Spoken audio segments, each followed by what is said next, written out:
आज हम अध्ययन करेंगे सुश्रुत सूत्र स्थान की 25 नंबर चैप्टर, जिसका नेम है अष्टविध शस्त्र कर्मीय अध्याय।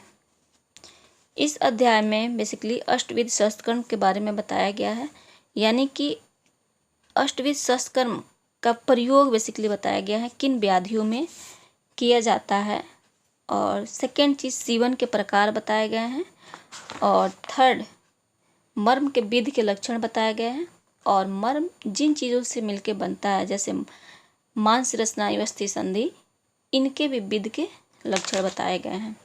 ये चैप्टर बहुत ही मुश्किल माना गया है बच्चों के लिए, क्योंकि इतनी सारी व्याधियाँ इसमें जनरली गलत हो ही जाता है, ठीक है ना। तो इसको हम very very very easy way करके हम निमोनिक्स के साथ इसे याद करेंगे, और याद करने के बाद श्योर है कि सिंगल क्वेश्चन भी गलत नहीं होगा, ठीक है। तो पहले हम छेदन योग्य व्याधियाँ के बारे में देखेंगे। इसका फर्स्ट लाइन का, इसमें 3 लाइन्स है, ठीक है ना। छेदन योग्य व्याधियाँ का 3 लाइन्स की निमोनिक्स है, इसको याद करेंगे। पहला क्या है? भगंदर के मांस में अधिशल्य गला, पहला लाइन। दूसरा, बाल्मीक के चर्म पर तिल जैसा सतपोनक जंतु चढ़ा। थर्ड, धनुष से आधे मांस संघात करो। ये सुन के लग रहा है कि हम क्या पढ़ रहे हैं, लेकिन एक एक करके अब मैं बताऊंगी कि इसका क्या है इम्पोर्टेंस, ठीक है। भगंदर के मांस में अधिशल्य गला, भगंदर से भगंदर, मांस से मांसशल्य, अस्थिशल्य से अस्थिशल्य, और गला से गलसुंडी का। सेकेंड लाइन, बल्मिक के चर्म पर तिल जैसा सतपोनक जंतु चढ़ा। बल्मिक से बल्मिक, चर्म से चर्मकील, तिल से तिलकालक, शतपोनक से शतपोनक, जंतु से जतुमणि। फिर आता है धनुष से आधे मांस संघात करो।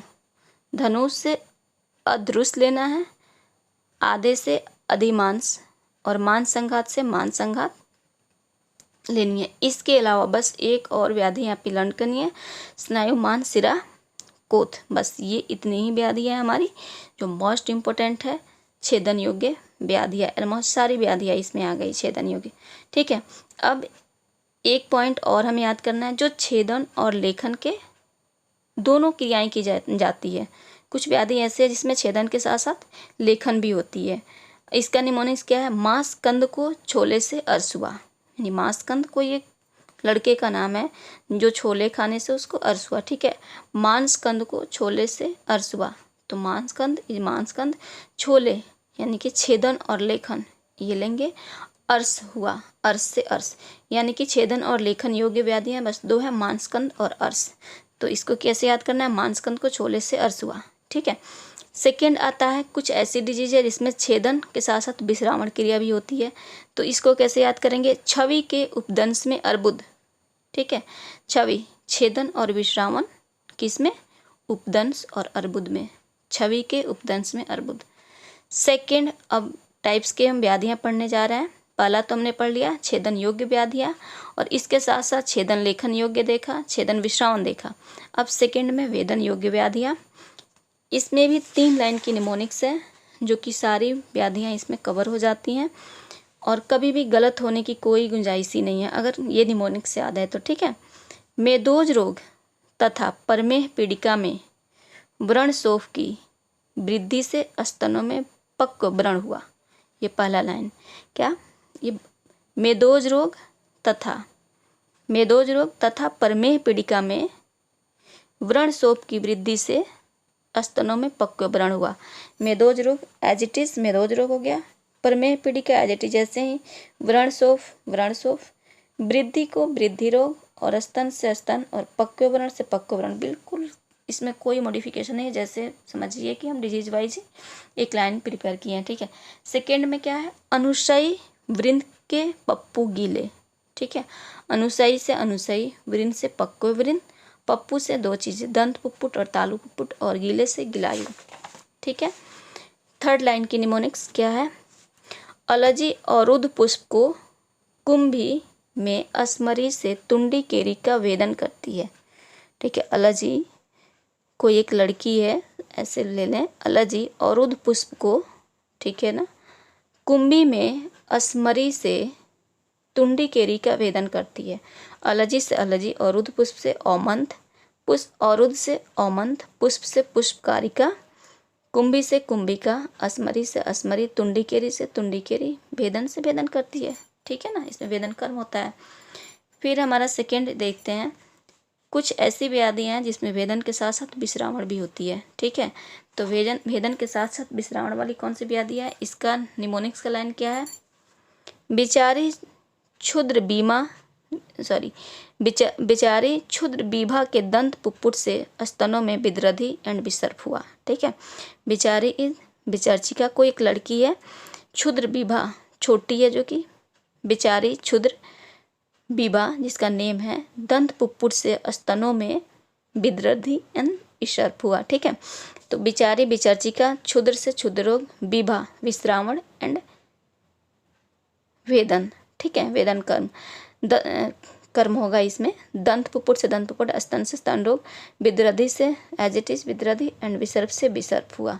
ठीक है, तो कितना आसान है ये, बिचारी क्षुद्र बीभा के दंत पुपुट से स्तनों में विद्रधि एंड विसर्प हुआ।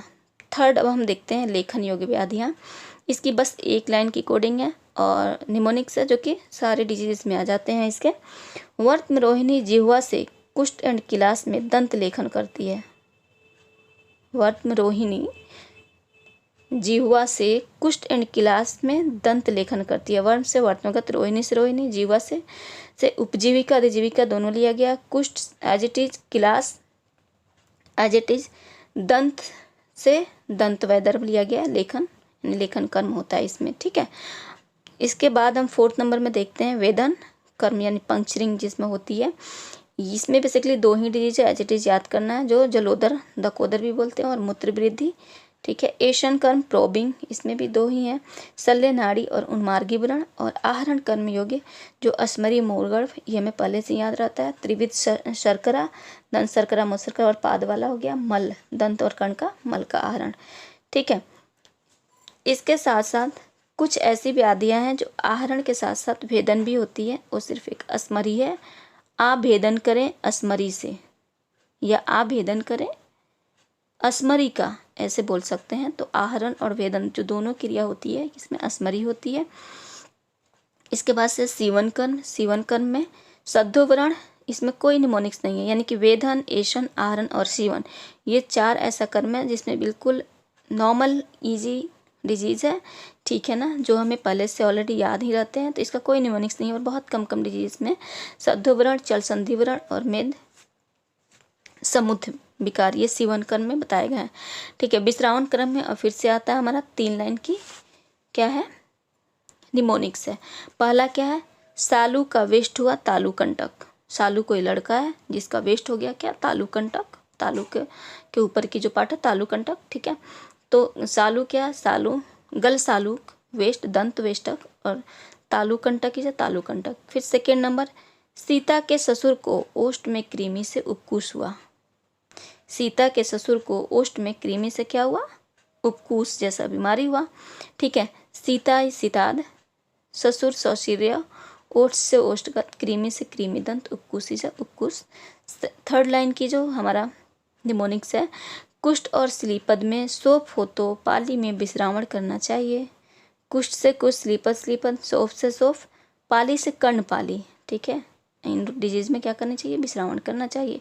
यानी कुष्ठ और श्लीपद में सोप हो तो पाली में विश्रावण करना चाहिए। ये रहा हमारा अष्टविध शस्त्रकर्म योग्य व्याधियाँ कौन सी कहाँ पे की जाती है। ठीक है, इसके बाद से हम देखते हैं सीवन के प्रकार। 4 तरीके के सीवन के प्रकार बताए गए हैं, वेल्लितक, गोफड़िका, तुन सेवनी और ऋजु ग्रंथि। ठीक है, वेल्लितक ये बहुत ध्यान रखना है, वेल्लितक क्या है, ये सीवन के प्रकार हैं, लेकिन वही अनुवेलित क्या है, एक व्रणबंध का टाइप बताया गया है जो कि शाखा में प्रयोग किया जाता है। सेम ऐसे गोफड़िका है तो सीवन का प्रकार है, और गोफड़ा जो है वो बंध है जो कि कहाँ बताया गया है, गोफड़ा बंध कहाँ होता है, ओष्ठ नासा आदि में बताया गया है। ठीक है, गोफड़ा बंध। तुन सेवनी फिर से एक संधि का भी टाइप है, और तुन सेवनी क्या है, यहाँ पे सीवन का भी प्रकार है। और फिर 4th वन क्या आता है, ऋजु ग्रंथि।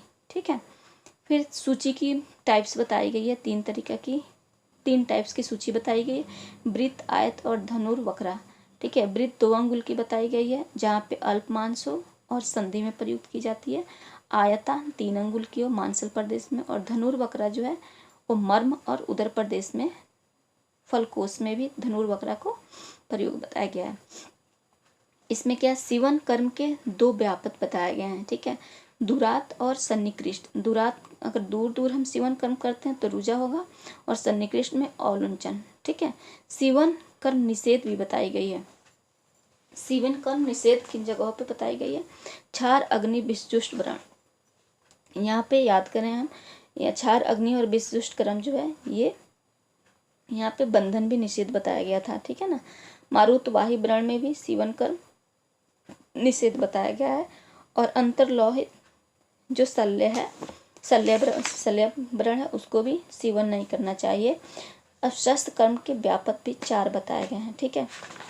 जो हमारा सीवन कर्म के व्यापक कितने हैं? सीवन के प्रकार अगर पूछा जाए तो 4, सीवन के व्यापक कितने हैं? 2, लेकिन वहीं शस्त्र कर्म व्यापक पूछा जाए तो 4, फिर से, ठीक है। ये 4 क्या है? शस्त्र कर्म के व्यापक 4, हीन, अति, तिर्यक और असावधानी से जो छेदन किया जाता है, ये हो गए।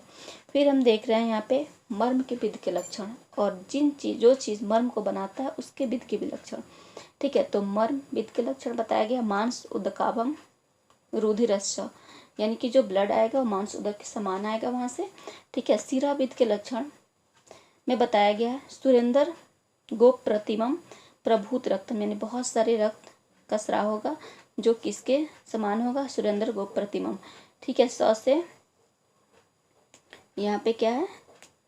शिराविद, और स से सुरेंद्र, ऐसे हम याद कर सकते हैं। स्नायु बहुत इंपॉर्टेंट है, स्नायु विध के लक्षण में क्या होगा? कॉब्जियम होगा, ठीक है ना। और इसमें क्या होगा? चिरात व्रण रोहित होता है स्नायु विध के लक्षण में, जो कि ये अतिदग्ध के लक्षण भी है, ठीक है। संधि विध के लक्षण क्या है? शोफ, अति वृद्धि, और अस्थि विध के लक्षण जो सबसे इम्पोर्टेंट है, घोर रुजा होता है, और निशा दीनेशु सर्वस्व अवस्थासु न शांति अस्ति, यानी कि दिन हो रात हो या किसी भी अवस्था में क्या होता है? इसकी शांति नहीं होती है। जो अस्थि विध होता है तो बहुत तेज ये होता है, पेन होता है। मांस विध लक्षण क्या होता है? स्पर्श न जानती, यानी कि जो टच करते हैं उसकी हमें ज्ञान नहीं हो पाती है, ठीक है ना।